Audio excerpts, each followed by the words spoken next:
SNTV Online. Huu ni wakati wetu.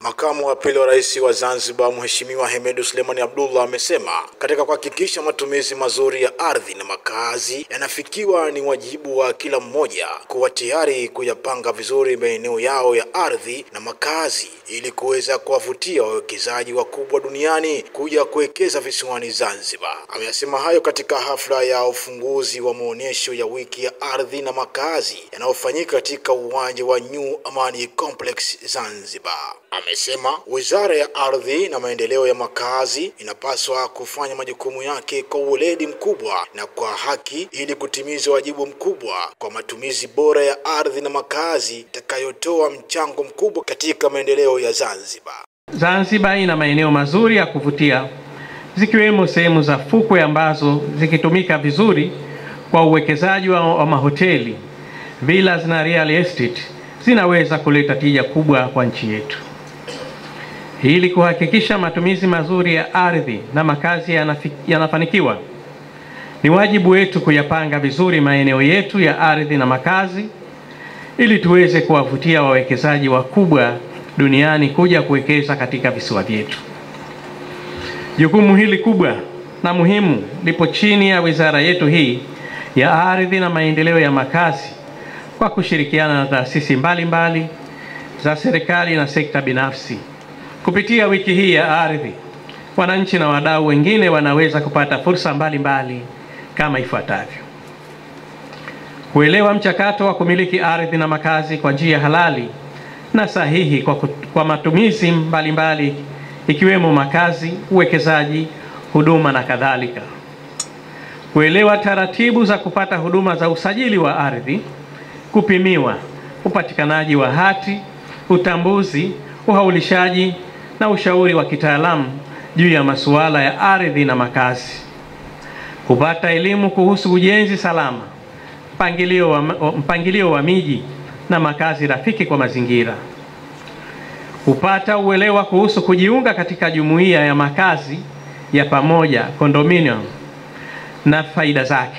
Kwa kuzingatia thamani ya rasilimali ya ardhi inavyopanda, napenda kuchukua fursa hii kutoa wito kwa wananchi na wadau wote wa sekta ya ardhi na makazi kushirikiana kulinda rasilimali ya ardhi na makazi kwa matumizi endelevu kwa faida ya vizazi vilivyopo sasa na baadaye. Naiagiza Wizara ya Ardhi na Maendeleo ya Makazi kuendelea kuadhimisha wiki hii kila mwaka.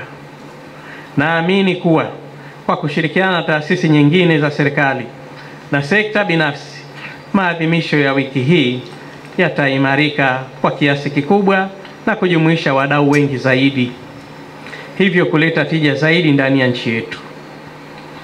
Kwa upande wake, Waziri wa Ardhi na Maendeleo ya Makazi Mheshimiwa Rahma Kasim Ali amesema kwa lengo la kudhibiti matumizi mabaya ya ardhi, Wizara ya Ardhi imeamua kujenga majengo ya kisasa ya ghorofa ambayo huchukua nafasi ndogo ya ardhi inayochukua wakazi wengi kwa wakati mmoja. Tumeamua kujenga majengo ambayo yanakwenda juu, kwa sababu tukitoa viwanja ambavyo bila kila mtu apate kiwanja, hii ardhi mwisho itakuwa sio ardhi tena. Itakuwa tena hatuna pa kulima sisi, hatuna watoto hapana pa kucheza, hawakuna chochote ambacho kinaweza kufanyika isipokuwa ni makazi. Lakini mipango mizuri ya ardhi tunaipanga kuhakikisha kwamba ardhi yetu inabaki salama, na tunajenga majengo ambayo yanakwenda juu kupata nafasi ndogo lakini kupata wakazi wengi kwa sehemu moja. Mheshimiwa mgeni rasmi, kwa kweli nachukua fursa hii kumshukuru sana Mheshimiwa Rais wa Zanzibar na Mwenyekiti wa Baraza la Mapinduzi Dr. Hussein Ali Mwinyi. Kwa kweli ametupa miongozo mikubwa mno na maelekezo makubwa mno, na hasa ukizingatia kwa mujibu wa sheria yeye ndiye msimamizi mkuu wa ardhi yetu hii hapa Zanzibar. Kwa hivyo ametupa miongozo mikubwa na kwa kweli ametusaidia sana kufikia hapa leo.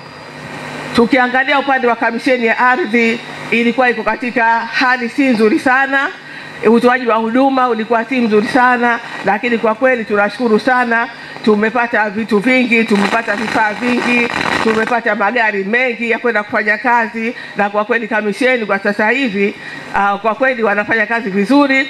Baadhi ya washiriki wa maonyesho hayo kutoka taasisi mbalimbali za serikali wameelezea kazi wanazozifanya na kwa namna gani watafaidika na maonyesho hayo. Kiripoti Suleiman Saidi, SNTV, huu ni wakati wetu.